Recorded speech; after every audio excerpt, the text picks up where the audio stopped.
Am I live? Hello? Yeah, we're having some technical difficulties.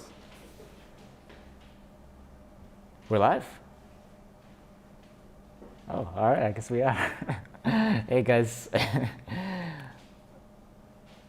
Hold up. Okay. Yeah, we're live for our first ever live stream through GSMArena. And welcome, guys. I'm Will, our host, and yeah, we're going to talk today about the Xiaomi 12S Ultra. This is a phone that's only available in China. So what's the big deal? Why are we talking about a Chinese phone? Well, because they have some of the most cutting-edge cameras we've seen in a phone yet, so it's just a sign of things to come, I guess. So we're going to answer your questions about this high-tech, cutting-edge camera phone and see how it goes. So, all right. Yo, what's up? Hey, Will. Hi from South Africa. Well, all right. Welcome, guys. Love from India. Good to see you guys here. This is actually my first time ever streaming in general, so yeah.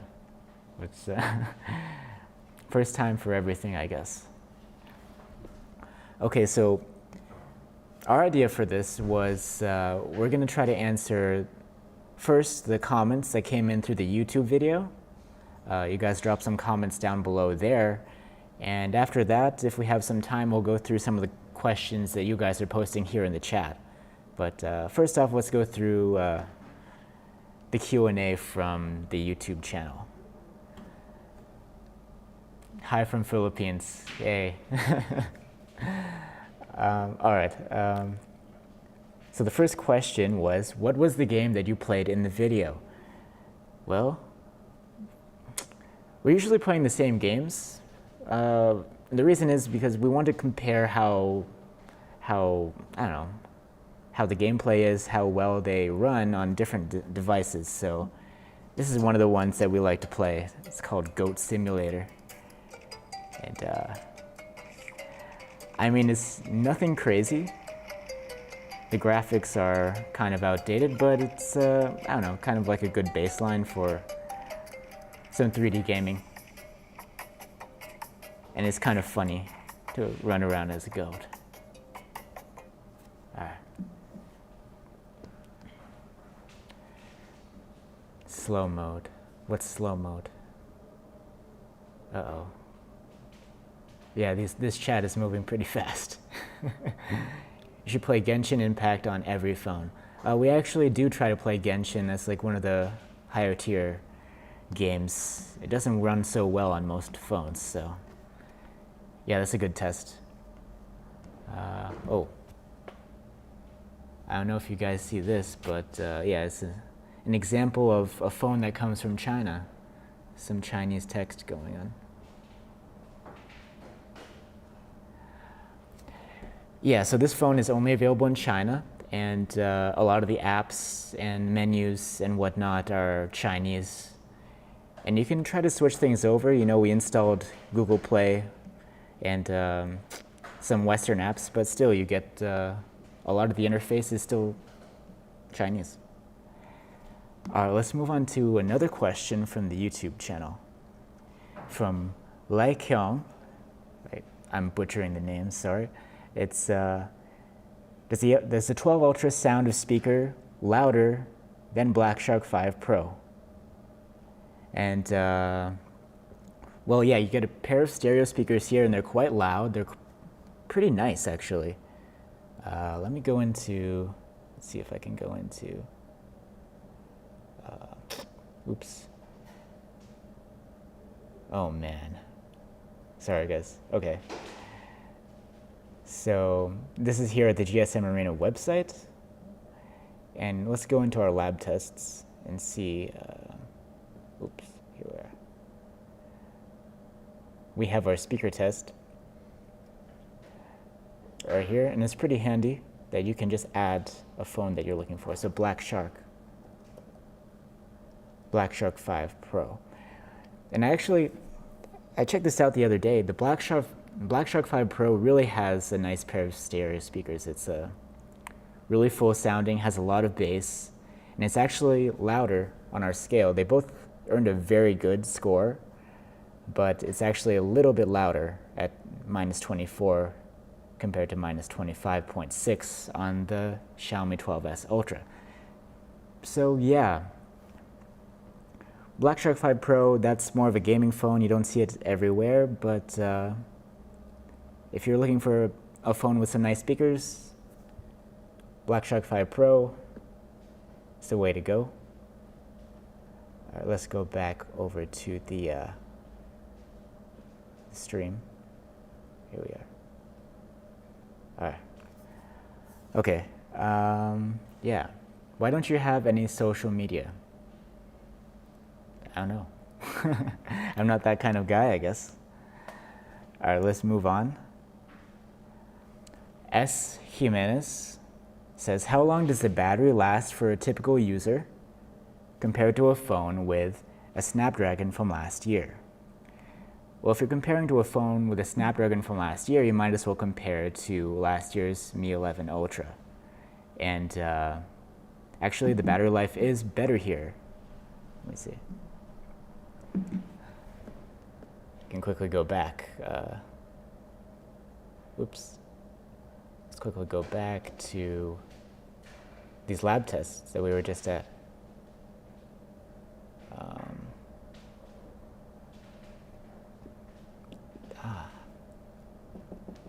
Yeah.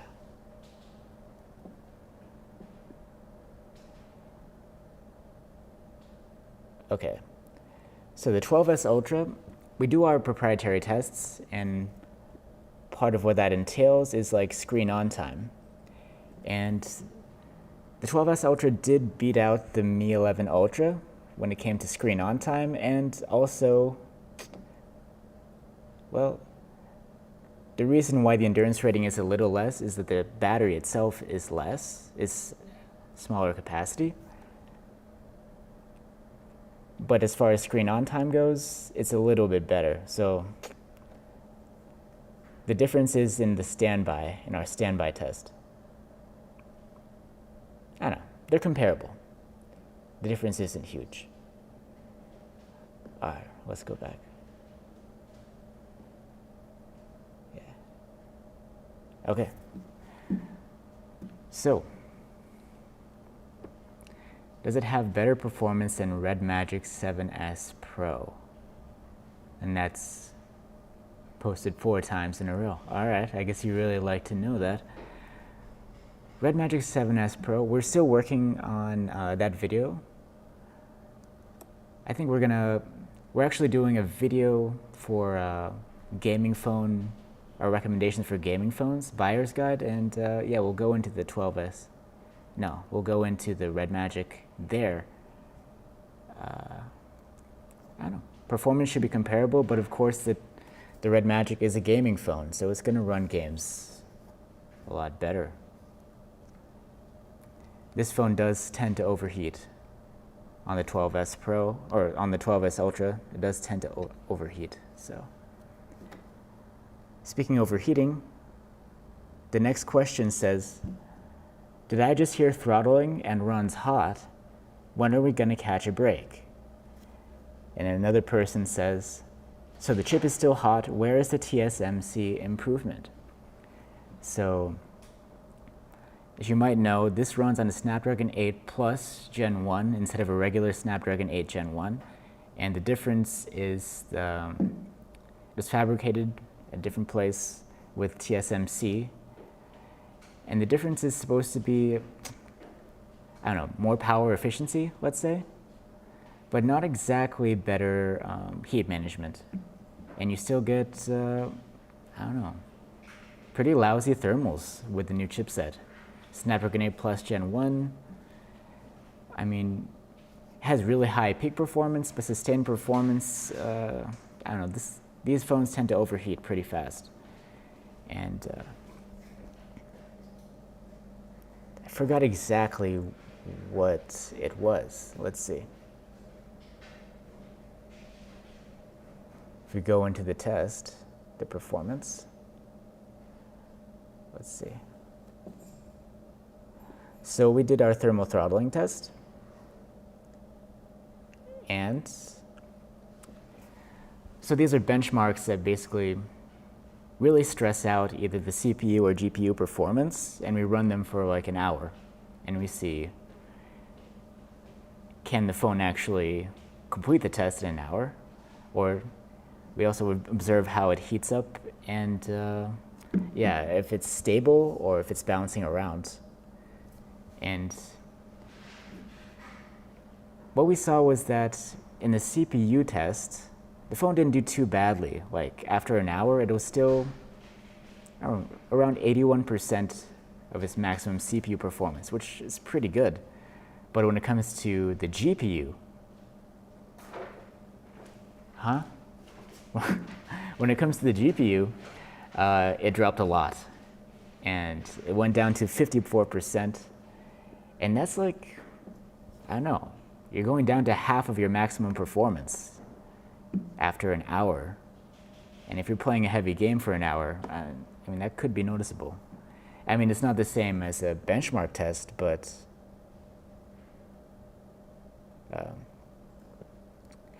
not the same as a benchmark test, but still, if you play a game for 2-3 hours, you might notice that. Okay. Can we get a better view of the phone? Well, here's the phone. It's got some smudges on it. Let me just swipe it off a little bit. I don't know if it's in focus. Let's see. Yeah.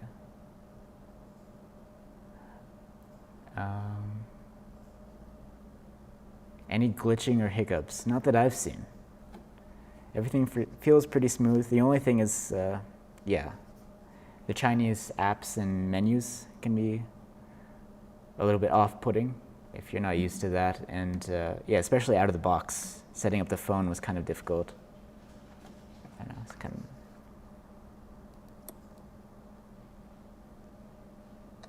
All right. So we got another question. Can we use the phone in the USA? Well, that's one of the concerns. If you're importing a phone, you might run into some issues, especially when it comes to your network. I don't know, it's hit or miss.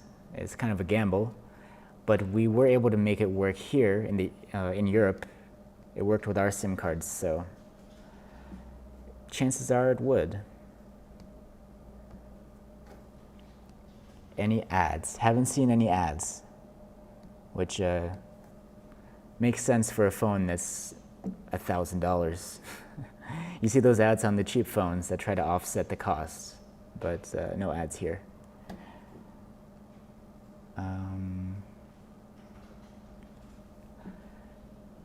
Kumar Sajal says, this has HDR, Dolby, and whatever display, but it cannot play HD contents on OTT. I think he means your typical streaming services.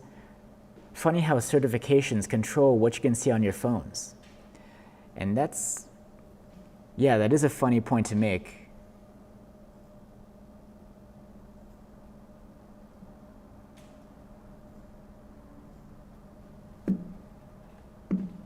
Okay, we're having some issue here with the technicals. I'm not really sure.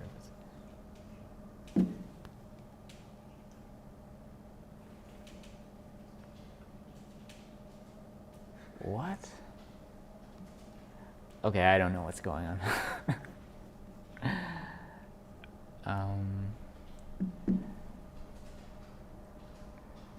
Yeah, the guys are just playing games with me here. Okay, so what was I saying? Oh, yeah.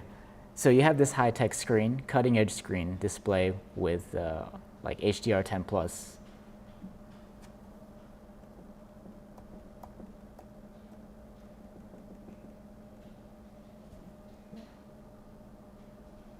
Okay, you have this screen with HDR 10 plus and all the bells and whistles, but since it's not really supported in the West, you can't really stream HD content or whatnot over, say, Netflix. So Not really sure.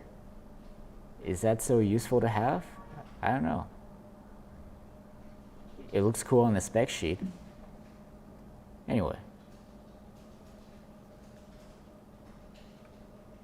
Can you really feel the difference between different touch sampling rates among phones? I don't know, I have used some of these new gaming phones, and I think you can really, there is a difference there, you can feel it. But, I don't know. For me, I'm not so competitive, and maybe if you're a competitive gamer, you can really feel it, but I don't know.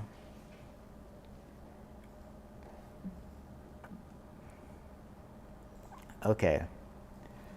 Here's a question. No one said what are the other modules in the camera bump. So let's see here. The other modules, can you see them? Yeah, you can see it like this. Because there's a couple of dots here on the top. No one says what those are. Those are actually emitter and receiver for the laser autofocus. So yeah, there's some high-tech autofocus here, and that's what those are. All right.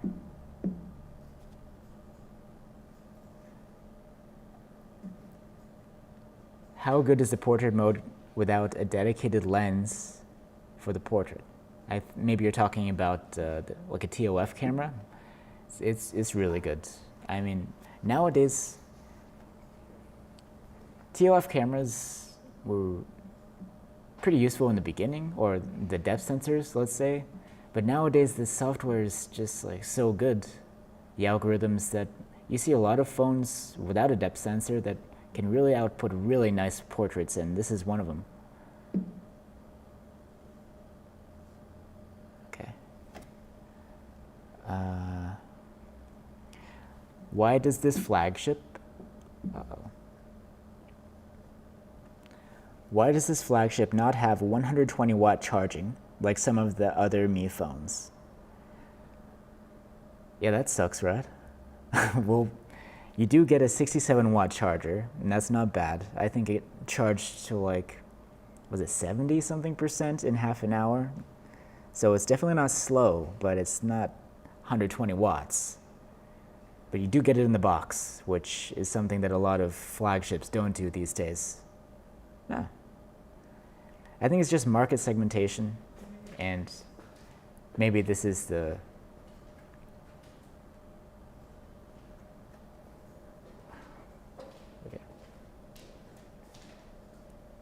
yeah, maybe they'll eventually come out with another flagship with the 120 watts. I think the 12, what is it, the 12 Pro had the 120.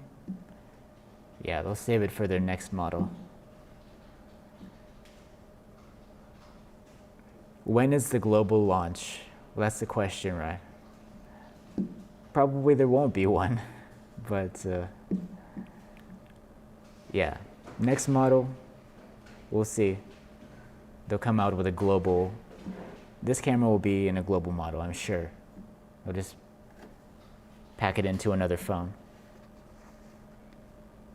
How good, oh my gosh. Okay. Is there social media optimization? I don't know. Social media optimization, I'm not even sure what that means. I think the social media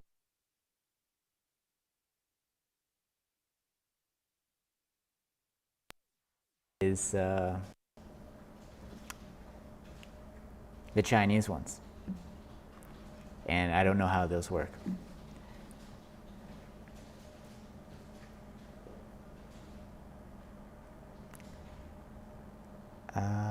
Being so camera-centric, it should have a dedicated shutter button. I think that would be really cool. I mean, if you look at the back, it looks like a camera already. I mean, you have the big, this looks like it could be one big lens. You have the textured back. No shutter key. You do get those with the Sony phones, so they could have done that here, maybe with the next model. I mean, you can take photos with the volume key, of course, but I don't know, it's not as professional, right?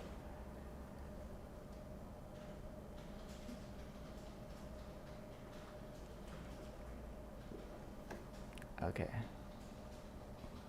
Chinese. Sound is off. Is the sound off? You were muted there for a few seconds. Oh, okay. I think there was a problem with the camera.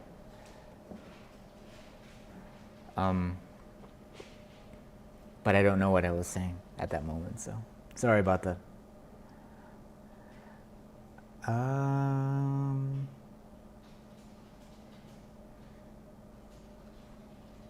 Let's see. Last year had a screen on the back to use for portrait photos, but every reviewer said it was a gimmick. I'm glad with mine. This is... I'm not even going to say the name. GSMArena. Okay, GSMArena. The screen was a pretty cool feature. I mean, I guess they were doing it to stand out, and it really did. I do wish they kept it and refined it. They threw it, they scrapped it, but on the other hand, this does look a lot more refined and elegant without that screen, so if you're not a selfie enthusiast, maybe it's not really that useful. I don't know.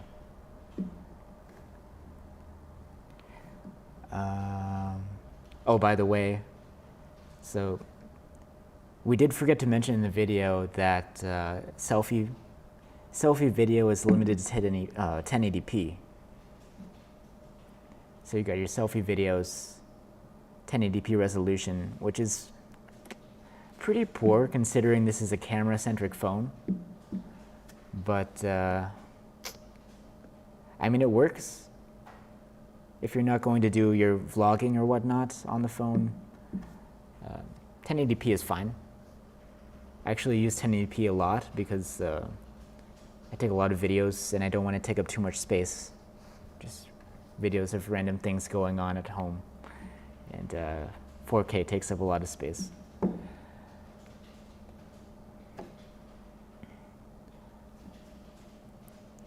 Oh, by the way, it is possible, if you really want to emulate what we had last year, since this lens is so big, you can actually see yourself in the reflection and use that. So you can take a video of yourself with the main cam. And it's going a little too far for me. I'm not going to do that.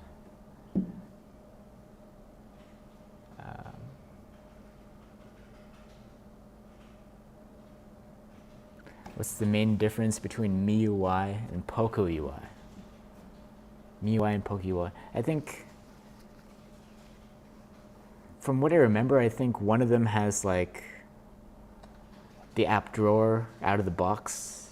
You have the app drawer activated, and the other one, you don't have the app drawer. Or maybe Poco always has the app drawer. I think that's one of the main differences. But they're the same thing. It's Xiaomi, MIUI. It's nothing so different. Okay. What is the maximum zoom apart from the 5x zoom? My main focus on choosing a phone is for moonshots with full moons, other type of moons every year to get them in more detail. This is from Kelly Hygen. Okay. I personally find this a gimmick, but yeah, if you're into the maximum zoom, let's see, you can go, let's see, the photo mode, pretty sure you can go up to 120 here. Yeah. And I mean, at this distance, you don't see crap. Yeah. The thing is, it's absolutely digital once you go past a certain point, and it starts to look, I mean, what are you actually getting there? It's like the camera sees something and is recreating it digitally. It looks like an oil painting, or it's just really bad. Anyway, Google Apps Suite. I think I mentioned this in the review. Yeah, since this is a Chinese phone, it doesn't come with Google Apps installed. Out of the box, everything's in Chinese. You have to, first you have to switch the keyboard so you can actually type something. Then you have to go in, get the Play Store, then you can download the Google Apps. And they work, yeah. They work as normal, so no problem. But yeah, not so convenient. Oh, wow, okay. I think I made it through the YouTube questions. Wow, that was fast, right? Maybe I skipped one.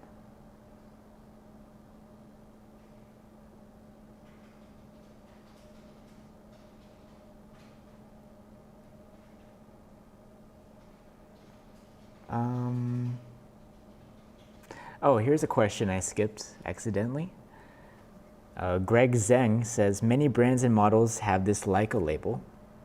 Let's see. Oh man, sorry guys. Okay. So yeah, we have the Leica branded cameras, and we've seen that before on different brands.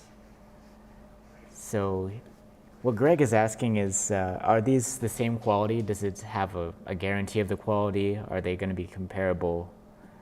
And the answer is, well, you do get some similarities with the Leica lenses. A lot of times they're trying to add the Leica software, like you get here with the Leica color modes.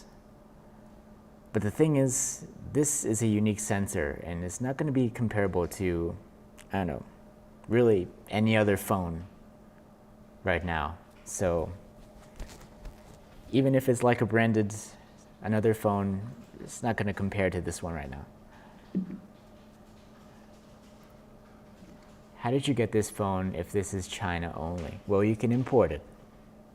That is one of the options, but